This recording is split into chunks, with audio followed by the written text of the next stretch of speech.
health, preserve it over the course of the lifespan. It's a remarkable process, isn't it?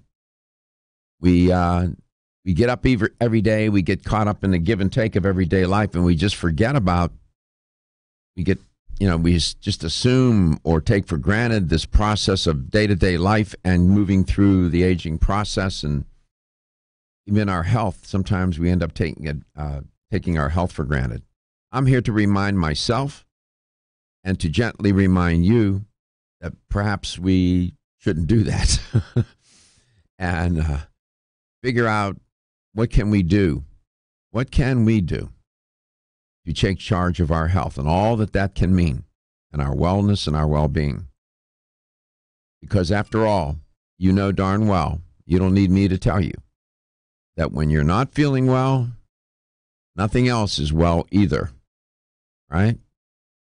Even just having a cold or a flu virus invade you, you can see how it stresses and upsets and just puts people out of sorts. Never mind having a serious illness.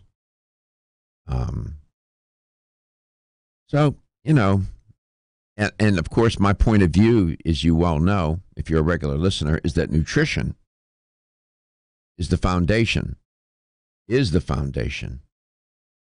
of health, wellness, and well-being. It is part of the foundation, it is an essential component of the foundation. It's not the only element, but I consider it the first principle of health. My belief is, based on my training, based on my experience, based on my own research, that health is, all roads begin and end with nutrition. Sooner or later, at some point in time, at whatever bend and turn you take, sooner or later. And how nutrition is food. And of course, it implicates the processes involved with the digestion and metabolizing of food and whatnot. And it takes a lifetime to understand it. Nutrition. You really have to. I've spent now a good portion of my time over these many years doing that, and it has not been a waste. If I can share it with you, that's great. We're here 5 days a week, as you know, so wherever you are. Gary's going to tell you how to connect. We have different ways to do that now, and we're thinking of other ways to do it yet. So here's what we're doing currently. You can reach us at 877-897-8255. Dr. Garko's personal email is drgarko@letstalknutrition.com. Follow us, like us, and share us on Facebook at Let's Talk Nutrition, on Instagram at Let's Talk Nutrition, and subscribe to our YouTube channel at Let's Talk Nutrition on YouTube, where you can get it through Roku or your handheld device at Let's Talk Nutrition. Everything is archived by date and closed caption for the hearing impaired. Gary, when is the Florida Fair? I want to say it's the second week of February.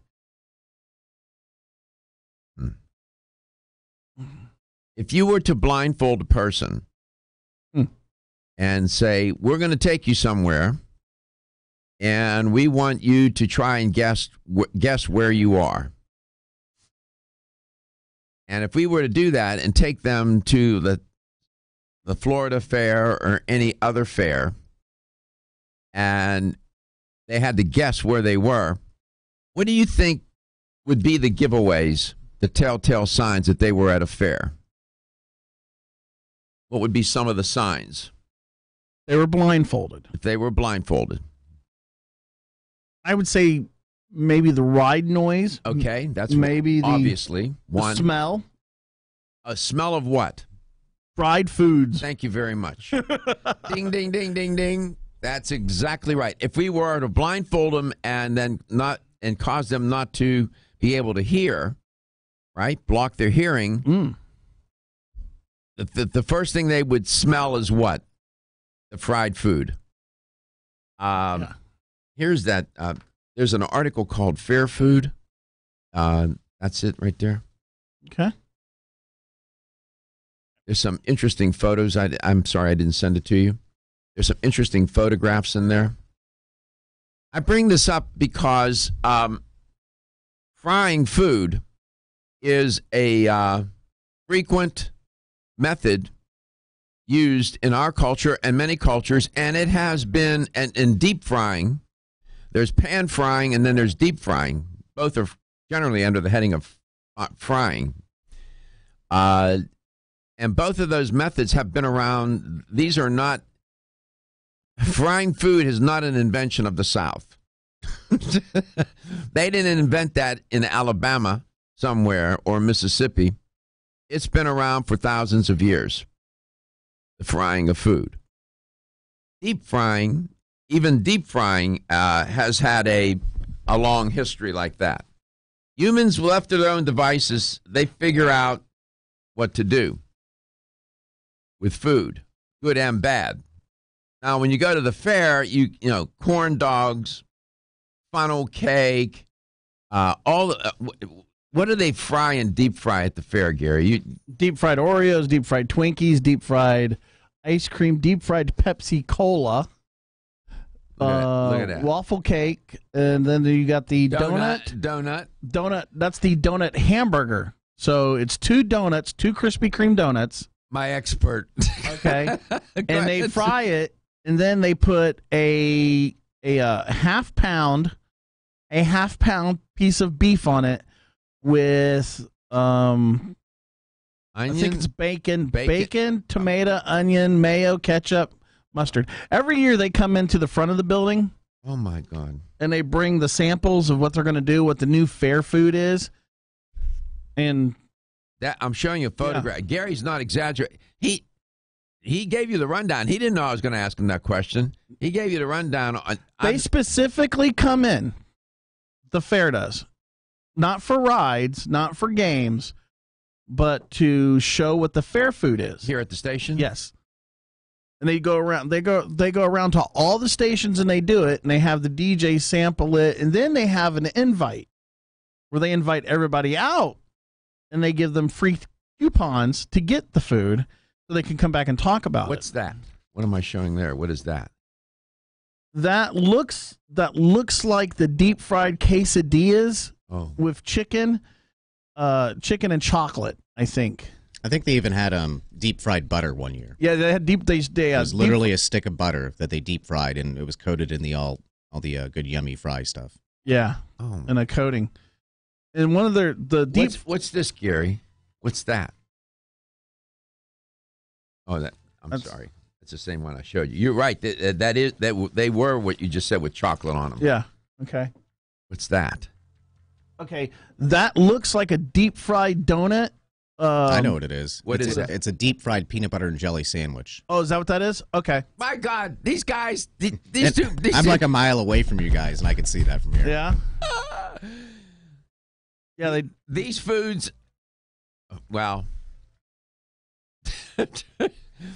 if you're going to commit a nutritional sin, this is as bad as egregious as it gets. When we come back, I got so much to tell you about frying foods. Maybe you'll never do it again when I'm through. Ladies and gentlemen.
Talking about frying foods, before I just need to set that on the shelf for a second.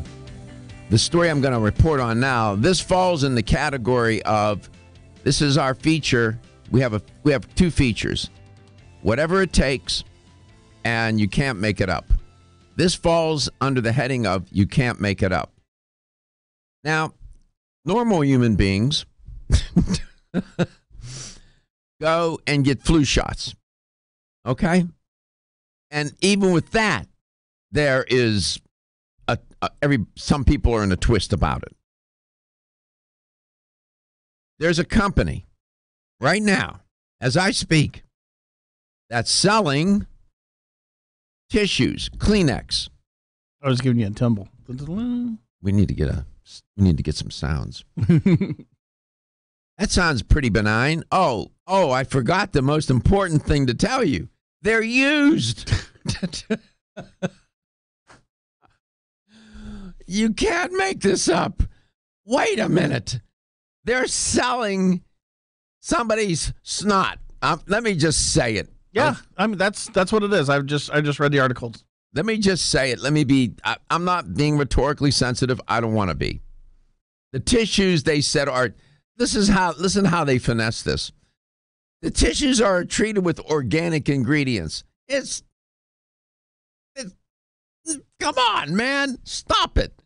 They say it's a non-prescription way of preparing your body's immune system for cold and flu season. In other words, you're getting exposed to the virus. Quote from the company: "We believe using a tissue that carries a human sneeze, it's snot, brother, is safer than needles or pills." Close quote. What is the matter with these people? I don't get, this is off the chain 100%. Yeah, I saw this story as well. I really don't know if this is one of those just kind of virally fake thingies or not, but they actually had a video kind of commercial that they had, I think, on their website or whatever. And the way they came at it was, when it's got soft music playing in the background and that kind of thing. And when you work out, you tear your muscles in order to build them up. And kind of the same thing as far as you hurt your immune system in order to build it up. And that's kind of their approach to it. But again, I don't know how. You think it's real, or I don't know. I've been looking because I heard about this the other day. You can't confirm or disconfirm? Yeah, I haven't seen either way, but it's completely plausible that this is completely true, but also who knows? If you can confirm it or disconfirm it, Steve, these boys are great, man. I asked them about fair food. I'm going to go back to the fair food. Stephen knows about this. I can't do it all, and they really can. They fill in and they cover. Boy, this is insane. If this is true, I find it hard to believe. I just can't believe it. I'm inclined to believe that this is a fake story. On Fox 5 out of New York. On Fox5.com. Fox 5 is a real station. I mean, Fox5DC.com, yeah. Quote, "This isn't like any tissue used before, I should say. But we love using them, and you will too." Come on, man. Stop it. Now, I just can't believe this is true. If you can confirm or disconfirm this, if it's true, then I'm sorry. And people are complaining about a flu shot, and you're going to put your face into somebody else's Kleenex. Come on now. Yep, Fox 5 WTTG covered the story. Unbelievable. You're right. I'm sure all of you agree. This does fall under the category of you can't make it up. That's our feature for today of you can't make it up. Returning back to the fry foods,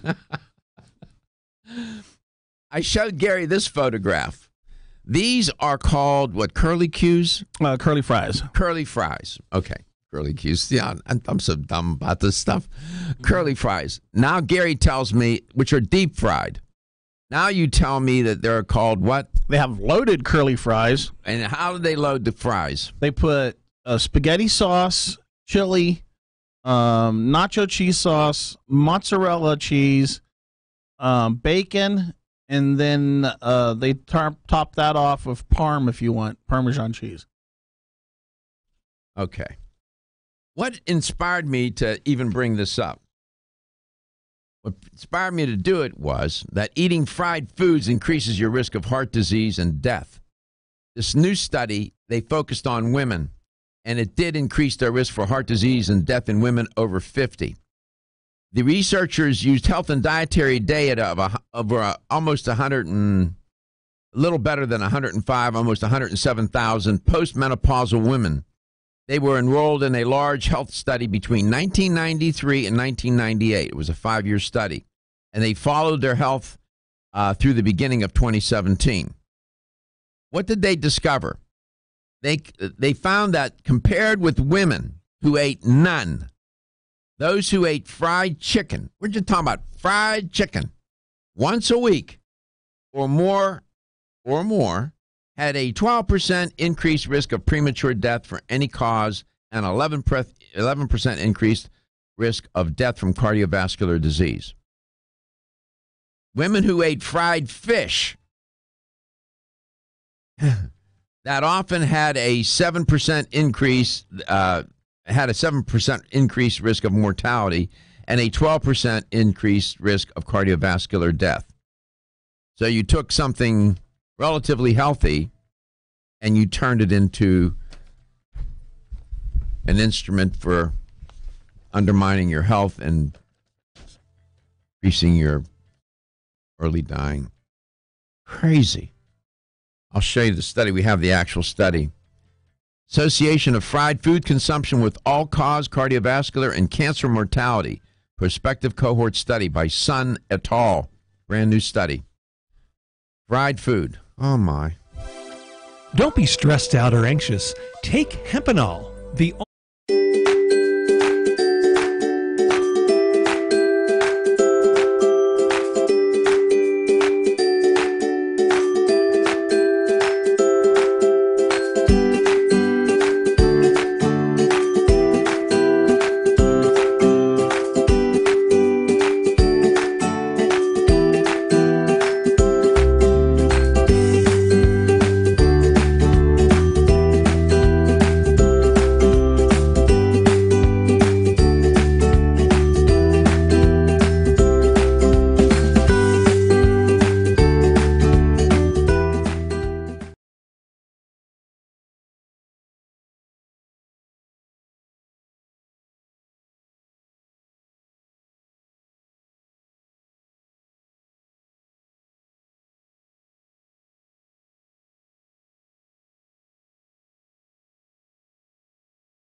Welcome to Let's Talk Nutrition. Thanks for stopping by. Dr. Kate Rowan Blue is my guest. I'm still shaking my head about that story with the tissues used. They're selling. They're contaminated. These are contaminated tissues, and they're selling them to people to help them boost their immune system. Now, you mentioned contaminated, and that's the reason why I think it's got to be some kind of virally fake kind of news story, because that's like biohazard. If you think about, you go to the hospital, they get those little biohazard containers where they use needles and all. I mean, that's the same ilk of good point things. I don't know how they could actually do that and get away with it through FDA or whatever kind of agencies. I don't know how Fox. What was that? Out of New York, Gary? Yeah. Yes, and national news headlines from Fox. They used to sell lollipops that for kids that had chicken pox on them and ones that had flu on them, and I'll see if I can find that story. I was talking about fried foods, and I just need to tell you that if you do, I came across this one study. It was a review of the literature, and they posed the question, does cooking with vegetable oils increase the risk of chronic diseases? It was a systematic review. Let me read the conclusion, and then let me give you my comment. They said, based on the results of the studies, and they looked at, I don't know, what was it, 22 or 23 studies. In the present systematic review, we conclude that, one, the myth that frying foods is generally associated with a higher risk of cardiovascular disease is not supported by the available evidence. 2, virgin olive oil significantly reduces the risk of cardiovascular disease clinical events based on the results of a large randomized trial that included, as part of the intervention, the recommendation to use high amounts of virgin olive oil. 3, for frying foods. So far, with both of those, I vehemently disagree. 3, high consumption of fried foods is probably related to a higher risk of weight gain through the type of oil though the type of oil may perhaps modify this association, close quote.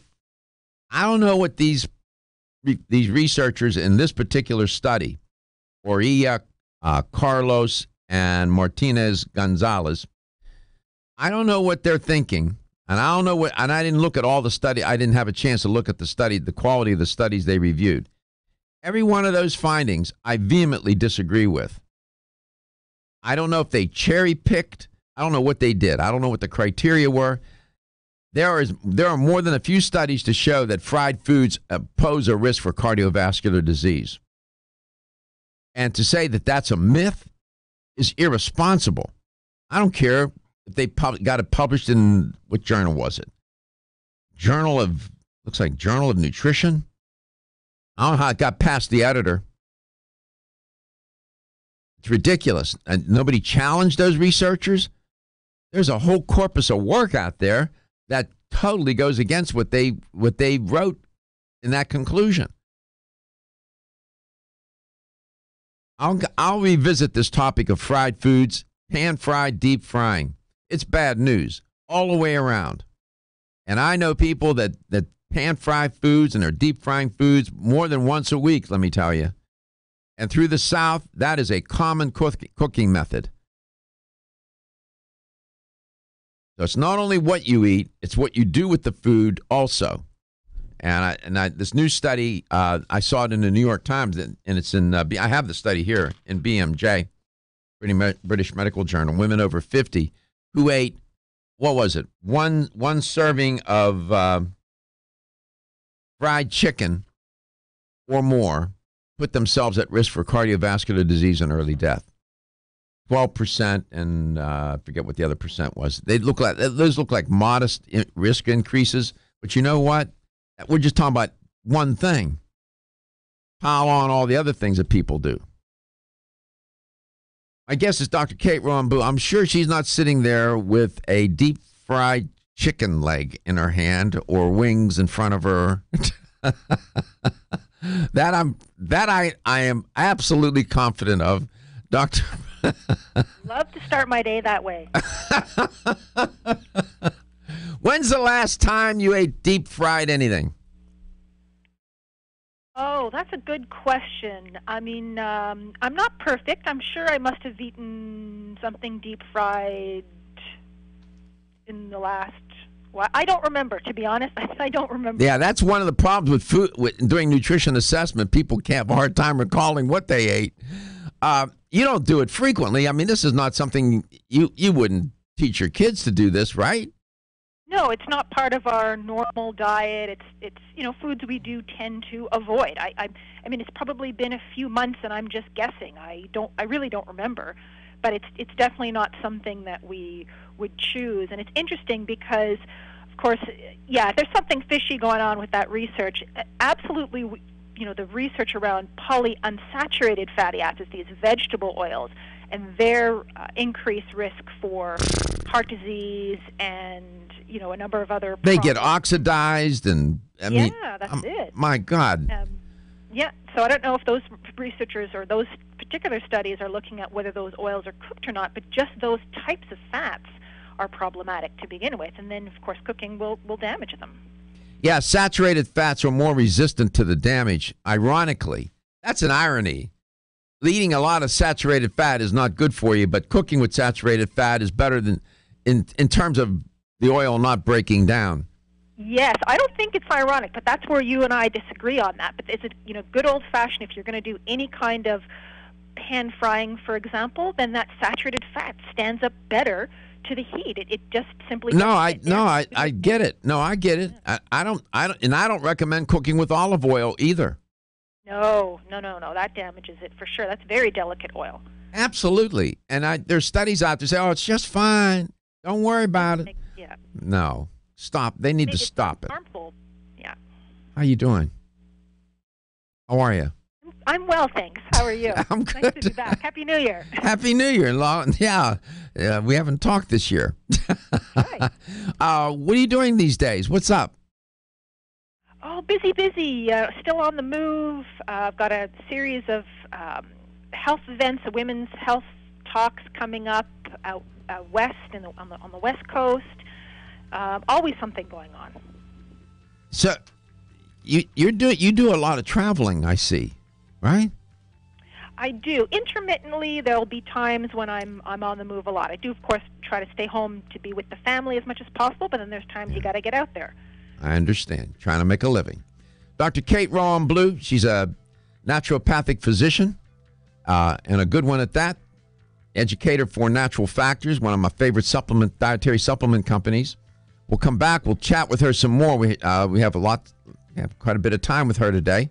She always has something prepared to serve. I can tell you, it's not going to be what are these curly cues? What's that, Gary? I caught him. Yeah. He's showing a fair. Oh my God. Feel tired, lethargic, or irritable?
Well, I had two things on my mind that are sort of connected, interrelated. One is a bit of a pull and being cognizant of blood sugar from two aspects. As people who have blood sugar concerns, I feel like it's one area or one sort of health concern where people seem to be the least proactive of any condition. I don't know why, or if you've noticed or experienced this at all, but people tend to be underemphasized. Okay, and then the other thing that was on your mind? Well, the other thing, which is related to this, is how exciting and interesting new research is around berberine. Now, I know that managing blood sugar is a multi-pronged approach that has to do with, of course, nutrition and exercise, and there are supplements that can help, but one, when it comes to blood sugar and so many other aspects of health, that is new and hot and so fascinating that we haven't talked about together before, is berberine. And I'm getting lots of questions about it. There's lots of buzz around it, and it's just really a very fascinating compound that has lots of potential benefits. The research is very promising. Why is managing blood sugar or blood glucose levels important? We as human beings are so susceptible to excess sugar. We evolved in times and places where sugar was scarce, and the body developed an affinity for it, and yet too much of it is harmful to the brain in particular. The brain is an energy and sugar-hungry organ, but it has no way to protect itself against this, and to every other aspect of our health. And if many of us lived as if we were diabetics, in that, avoiding too much sugar and carbohydrate, for example, that would go a long way in helping a wide variety of conditions. Weight loss is one of them. Heart health is another one. And inflammation. As I'm listening to you talk, I'm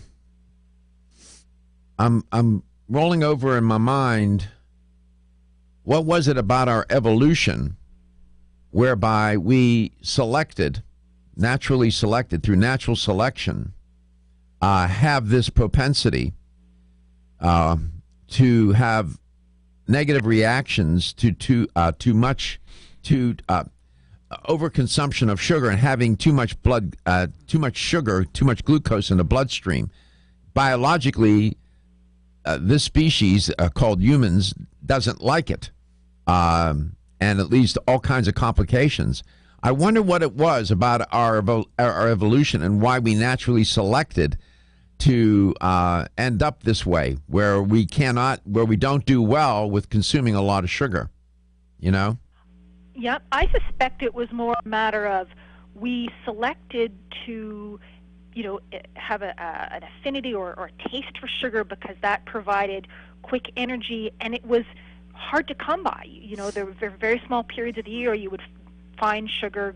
Grains weren't readily available, and so it was more a matter of never developing protective mechanisms against having too much sugar. We never needed those mechanisms, and we do now, and we don't have them. It's a good hypothesis. We are what we are. We didn't get here by, it wasn't just whim, and it wasn't just whimsy that put us together. Through millions of years, here we are at this moment in time with certain biological propensities and reactions to food and to diet and lifestyle. I've always believed that managing blood glucose levels was one of the main strategies to age more successfully. When I always would talk about it in that context.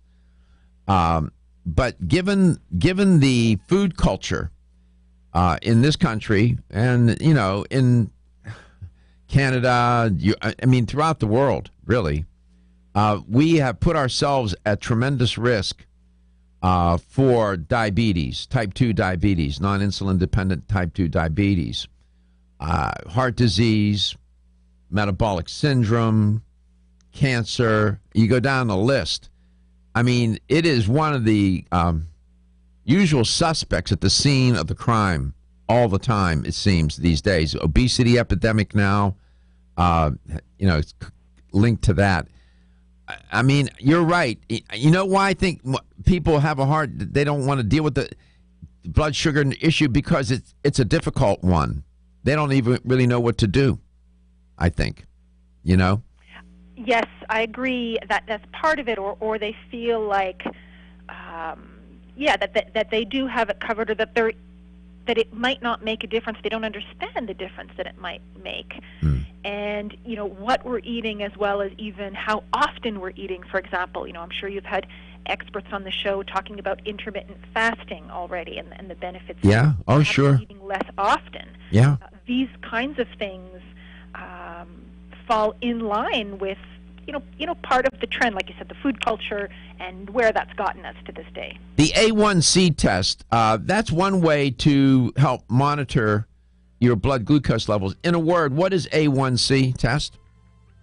A1C is a measure of essentially how much sugar is stuck to your blood cells, and that those turn over every few months, every 4 months or so. And so it's sort of a long-term measure of how well your blood sugar has been controlled roughly over the past 3 to 4 months. Mm-hmm. So it gives you, it's not just a snapshot, it's more of a film, a video, right? Yeah. Mm-hmm. What about, okay, when we come back, maybe we can talk about that. What should people look to figure out whether or not they are in blood glucose trouble here, and make them more aware? What is it that they could have done? What kind of blood test? Are there some signs and symptoms? We'll get into all of that. What foods to embrace, what foods to avoid. Managing your blood glucose and insulin levels is a foundational principle, not only to age successfully, but to have better health, just generally have better health and wellness, I guess, in the long run, and feel better, look better, and so on. And there's something you can do about it. And the theme of berberine is going to get implicated in this conversation. LTN, coast to coast and globally. Are you tired of being tired? So is Amanda, until she tries.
Welcome back. Welcome to Let's Talk Nutrition. If you're carrying over from the first portion of the show, Dr. Kate Rowan Blue is my guest, and we're talking about two things that are interconnected: blood glucose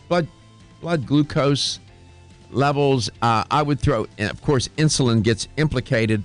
You're going to hear that come up, and then there's this berberine. What is berberine? Dr. Kate will explain. Let me just try to set a few things up for her. A brief tutorial here. Now, she's, I don't know how many times she said it, the phrase diabetes. Diabetes, she didn't say diabetes mellitus. She said, diabetes, type 2 diabetes. Diabetes mellitus is bad news. There are metabolic disorders of uncontrolled diabetes mellitus. Metabolic disorders generally would be hyperglycemia and insulinism. Easy for me to say. One, hyperglycemia, that leads to all sorts of issues. With some fancy terms: glucosuria, polyuria, dehydration, polydipsia, hypoinsulinism. That creates all sorts of issues as well. Now, your pancreas is implicated with this. Your pancreas is responsible. It's two glands in one. It's a digestive gland. It's an endocrine gland.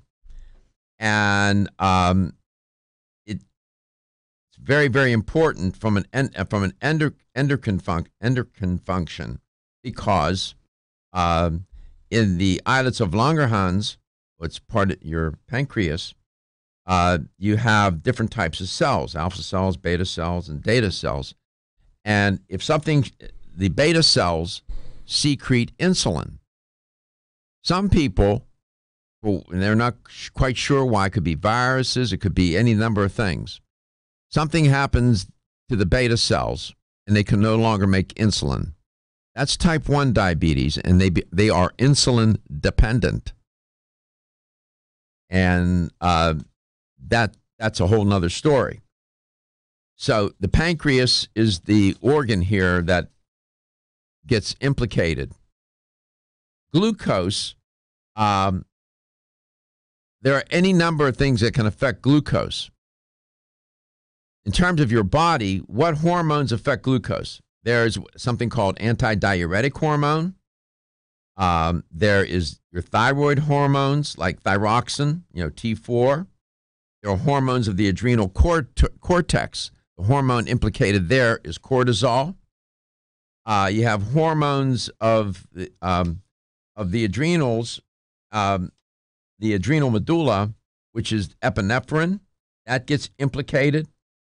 There's glucagon, which is a hormone of the pancreas. They have a human growth hormone. You can have, you're starting to get a picture here. These are hormones that are affecting glucose.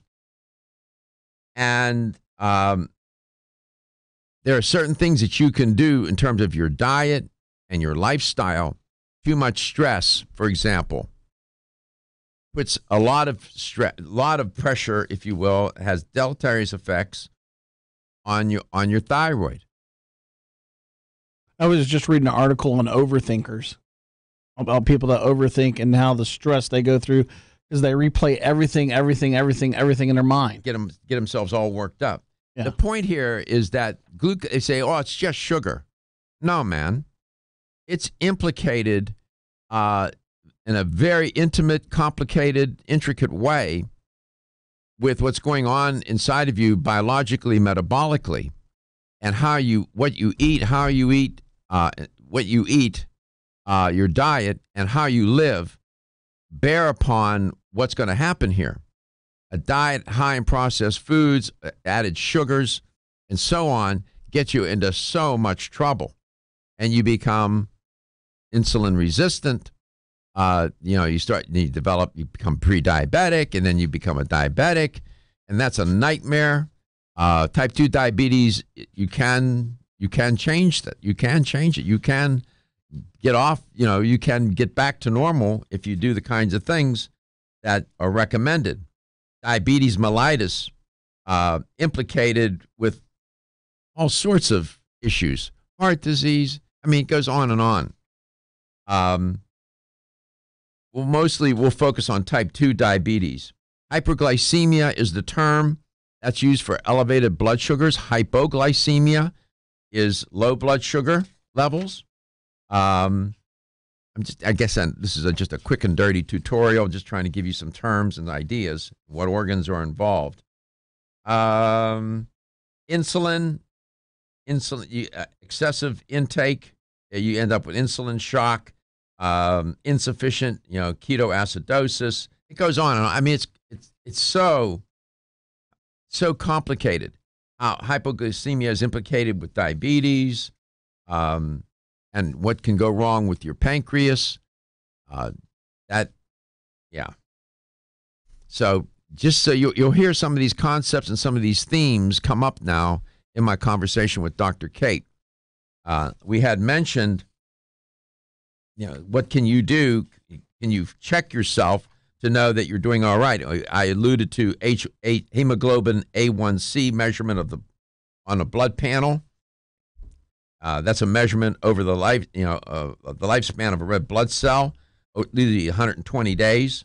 Hemoglobin binds to glucose over time, in glycosylation, and so they can measure. It's a long view. People can figure out, looking at the numbers, where you are with your blood glucose levels. That's a very common test that's done these days. Hemoglobin A1C measurement on your blood panel. All right. I could tell you a gazillion other things. I don't want to make it too messy, but you get the idea. I focused on hormones just so you know that we're not just talking about glucose here. It implicates your pancreas, it implicates these hormones and so on. So with that in mind, Dr. Kate Rowan Blue is my guest, educated for natural factors. She's a naturopathic physician, and she's a regular guest on Let's Talk Nutrition, featured guest. Dr. Kate, welcome back. I hope I didn't say things that violated your training and background. No, that was a great summary and overview. I think for people to understand how it's the whole body that's implicated with this condition. Yeah, there's a thing called MODY, maturity onset diabetes of the young. That's a whole nother issue, but there's so much to talk about. Okay. Where do you want to go here? I hope I didn't make it too messy, but you can go where you'd like to take it. Well, you asked before the break about tests, and you mentioned the HbA1c, which is a good measure of long-term blood sugar control. But another really important test that people may not think of, although hopefully their doctor is suggesting it, is a dilated eye exam.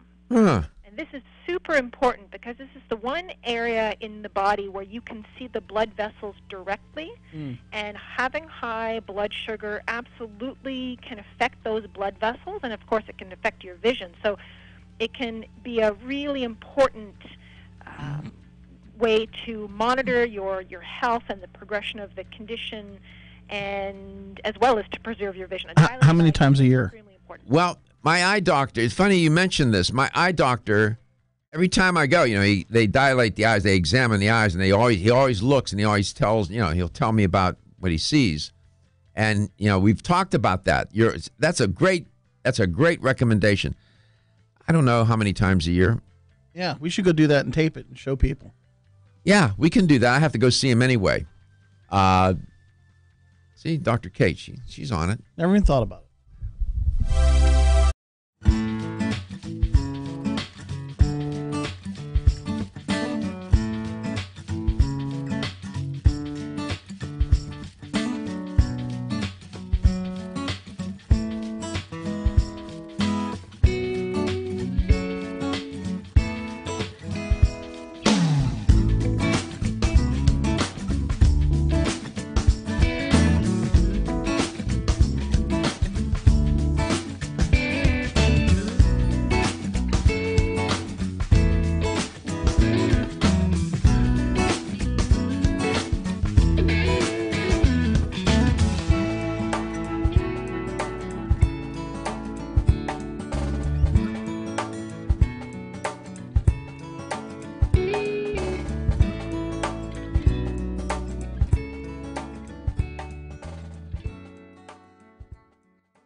Welcome back. Welcome to Let's Talk Nutrition. Talking with Dr. Kate Rowan-Blue about blood glucose levels, insulin levels. Just so you understand, I use some terms here. When I was talking about hypoinsulinism, that leads to glucose being blocked from getting into the cells to be oxidized, which leads to hyperglycemia. That's called hypoinsulinism. Then there's hypoglycemia, too much blood glucose in the bloodstream. That leads to glucosuria.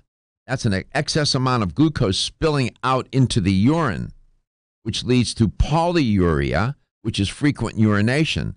So one of the things they can do is they can check your urine, and if you have, isn't that right, Dr. Kate? Too much glucose in the urine, right? Or no? Definitely. Okay, so there's another way for you to check. And polyuria, which is that frequent urination, leads to polydipsia. What is polydipsia? That's excessive hunger. So those are some fancy terms, but that's the language and the terms and concepts that get implicated in this conversation. Dr. Kate, welcome back. Thank you. This is such an important topic. On the note, just as an interesting and kind of gross factoid, the diabetes mellitus, the term mellitus comes from the word, the Latin word for honey. And the classic test back in the days before there were blood sugar tests was the physician would taste the urine. And if it tasted sweet, that was the diagnosis of diabetes. True. Strange, but true. Fortunately, we have better tests now. And I don't recommend people monitor their diabetes that way. I love it. Just fun conversation. All right, listen, there's a lot to learn. Yeah, exactly. You do what you got to do. Whatever. We have a feature on the show entitled "Whatever It Takes." So I guess for the clinician, whatever it takes back in the day. Back in the day. Yeah, Paul, can you tinkle in this cup and give me a sip? Oh my land. So berberine. How does berberine get implicated in this conversation?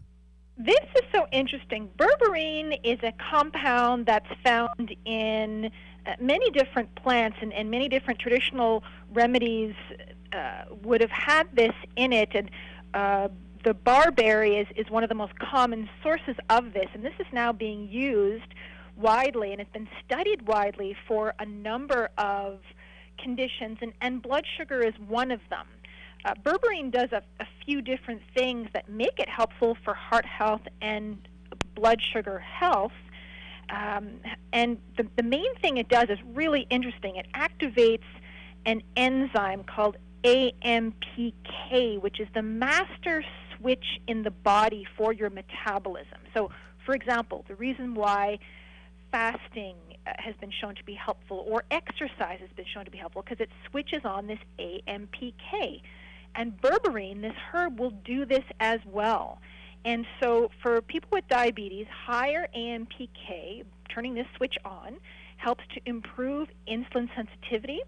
It reduces the liver's production of sugar, and it fuels the absorption of glucose into cells, which is something that can be impaired for people with type 2 diabetes. So important when it comes to blood sugar regulation. And, there's a whole other conversation to be had about heart health. So a lot of research around berberine, a lot of buzz around it for good reason. And Natural Factors has a nice berberine supplement product sold in fine health stores throughout North America. Yep. How often do you take that a day? You typically take one 500 milligram capsule 3 times a day. 3 times a day? Yeah, the research looks at either 1,000 to 1,500 milligrams a day. There's some studies that use 1,000, other studies that use 1,500. So it's 2 to 3 times a day, depending on what your health condition concern is, where you're at. Mm-hmm. Let me ask you, can somebody take berberine that is not diagnosed with type 2 diabetes? Yes, absolutely. It does the same thing. It will switch on this AMPK, which has, in turn, these benefits that we're talking about, improvements with blood sugar levels, helping with health of the blood vessels, so cardiovascular health, whether or not you have diabetes. There's a lot of promise around this. 877. Oh, Gary, you tell them how to connect. 877-897-8255. That's 877-897-TALK.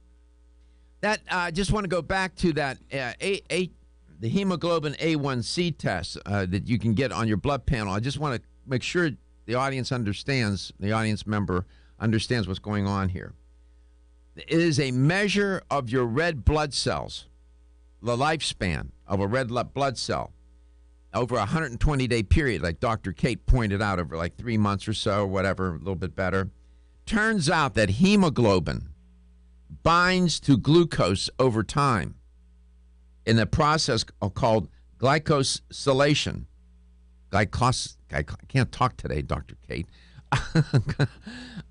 And what they are measuring is how, if you're having a lot of hemoglobin binding to HA1C, they're measuring hemoglobin.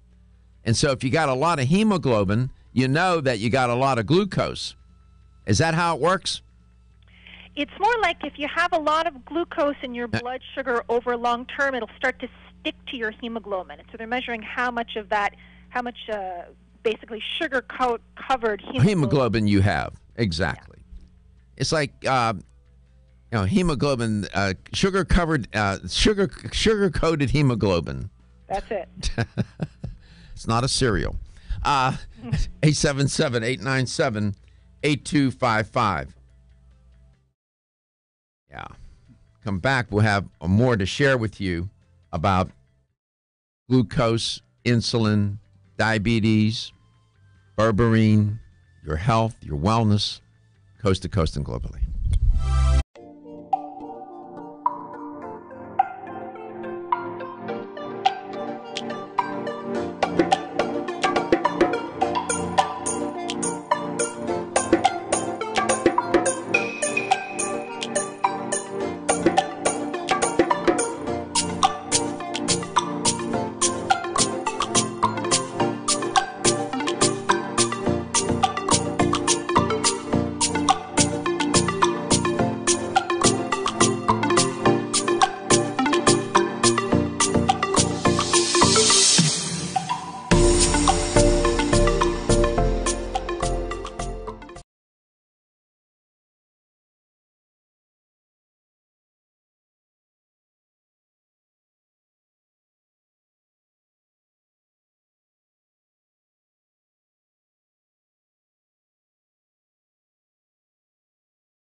Nutrition. Dr. Kate Rowan Blue is my guest.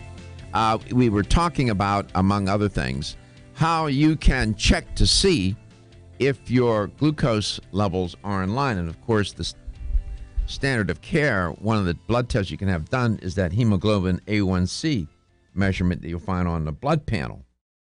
And, you know, glycosylated hemoglobin, this is important to understand that, and the reason why you have to look, you can look at it over 3 months. What happens is excess glucose molecules will attach permanently to the red blood cells that circulates in the body for about 3 months before they die.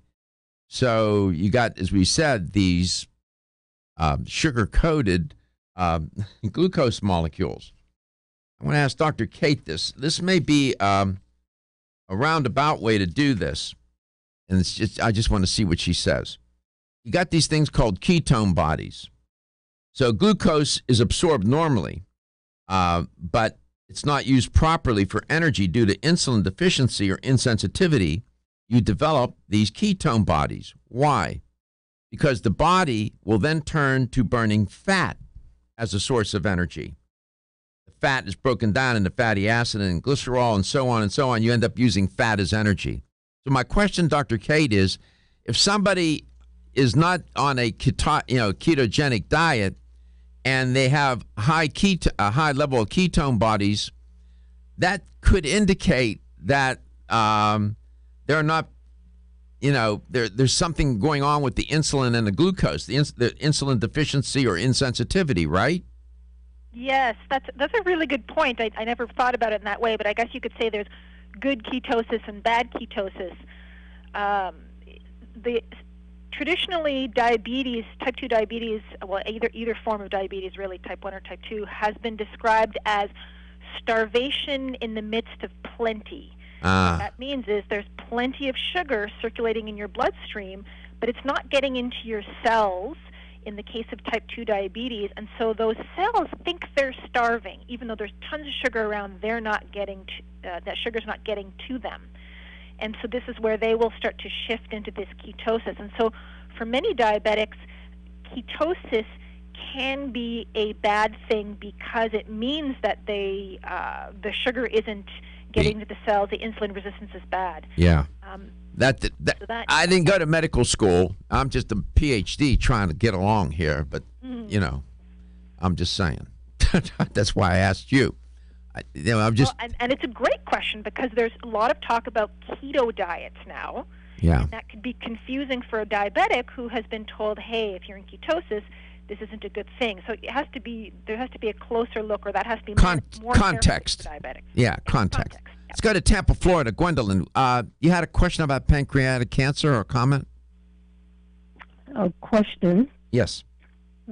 I had a friend who passed away from pancreatic cancer. Yeah. Being diagnosed within 2 months. This beautiful friend, it's so disturbing to me. I want to cry right now. Mm-hmm. Passed away.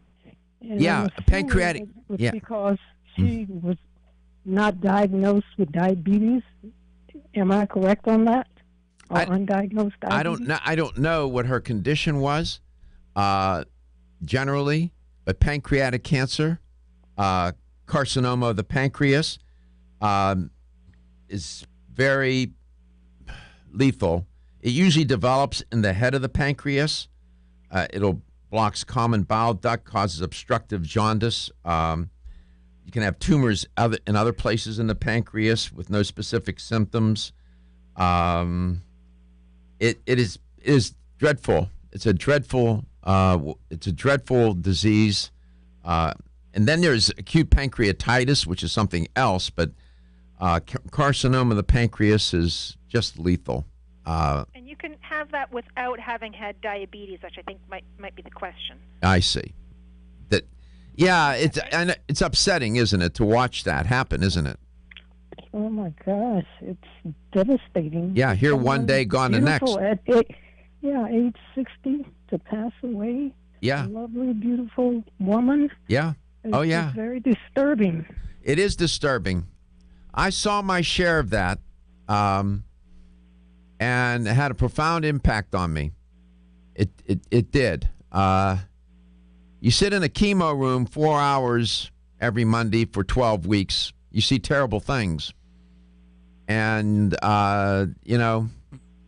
it is I describe that experience as cosmically humbling. It puts things in perspective. This hits home with you because she was a dear friend, beautiful woman, healthy, and then all of a sudden, boom. And, of course, the celebrities die of it, too. Cancer doesn't care who you are. And, of course, we had, what's his name for Apple? Steve Jobs. Steve Jobs. And what he made a tactical error, in my opinion. He refused traditional treatment, and he decided to go with I don't know what he was doing. Halfway through, he changed his mind, but it was too late. He wanted to go get, whatever, radiation, chemo, whatever he wanted to do, but he was beyond the point of no return. My sympathies to you. She's gone, but she's still here. You're thinking about her, and she's influenced you, and your story about her may influence others listening to this show. That's why, we have to embrace our health and understand that at any time, under any circumstance, doing right things, doing things the wrong way, whatever, bad things can happen. And so, thank you for sharing that, though. All righty. Thank you so much. It seems as though pancreatic cancer is at epidemic proportions, and I don't know in the future, Dr. Garko, if you could do a show regarding that. Sure. Yeah. It's very disturbing to me and very distressing. And I know. My health is probably not at its peak, but I'm trying to do better, and we're learning from you, and we appreciate everything you do, all of your guests and you as well. Thank you so much. I'm humbled by your comment. I just try to be a good messenger. I'm a better student. I always tell my students I'm a better student than I am a teacher at times. So I'm here to learn like everybody else, and that's why we have guests on such as Dr. Kate. Things get a little abstract, and your call makes it more organic, concrete, and real. After all, we are talking, health is about human beings, right? Thank you for your call and reminding us what we need to remember. We'll come back. We'll finish up with Dr. Kate. We're not finished with her, though, I can tell you that. And we'll have the LTN health question of the day. And so much to learn, sometimes so little time to do it. A call like that underscores, where we need to put our focus and attention. When it hits home, close to home like that, relative, a friend, close friend, it can have a profound impact on you, for sure. So you want to make the best of it. Don't squander the opportunity to learn from it. You are listening to Let's Talk Nutrition, coast to coast and worldwide.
Welcome back. Welcome to Let's Talk Nutrition. Here's the LTN health question of the day. Talking with Dr. Kate Rowan Blue today about blood glucose, blood sugar levels, insulin, diabetes, insulin dysregulation, glucose dysregulation, how to manage, how to control or manage your glucose and your insulin levels, and so on and so forth.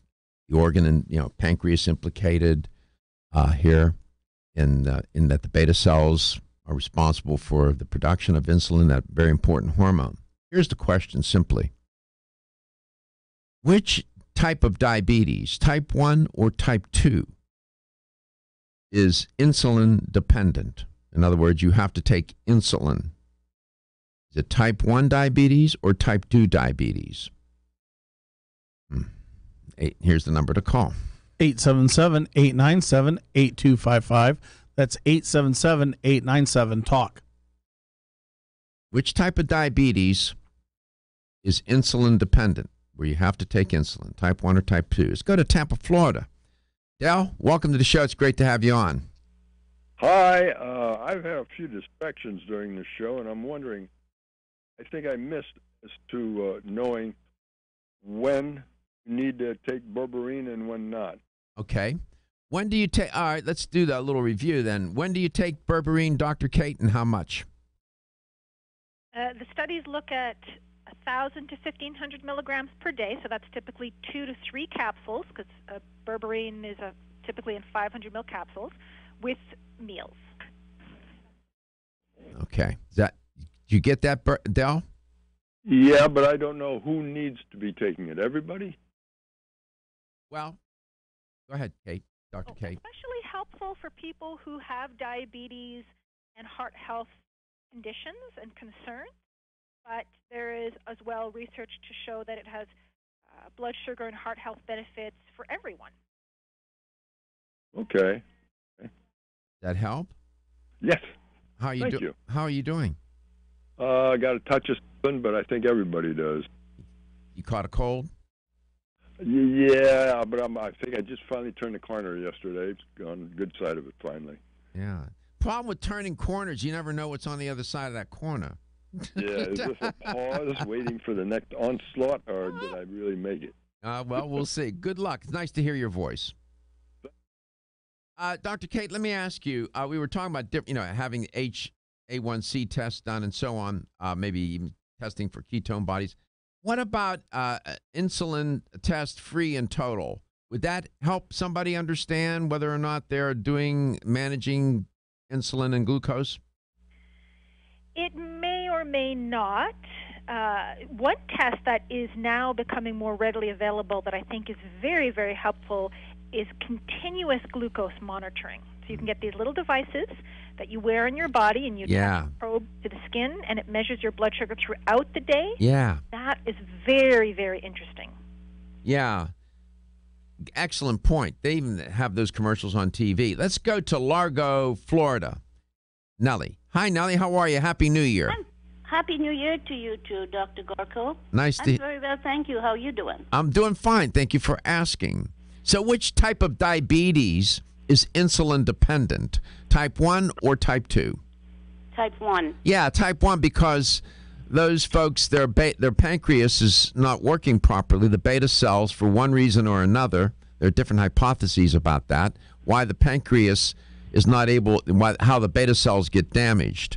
And, maybe there'll come a day when they can figure out how to correct this disease. It's very complicated, but congratulations.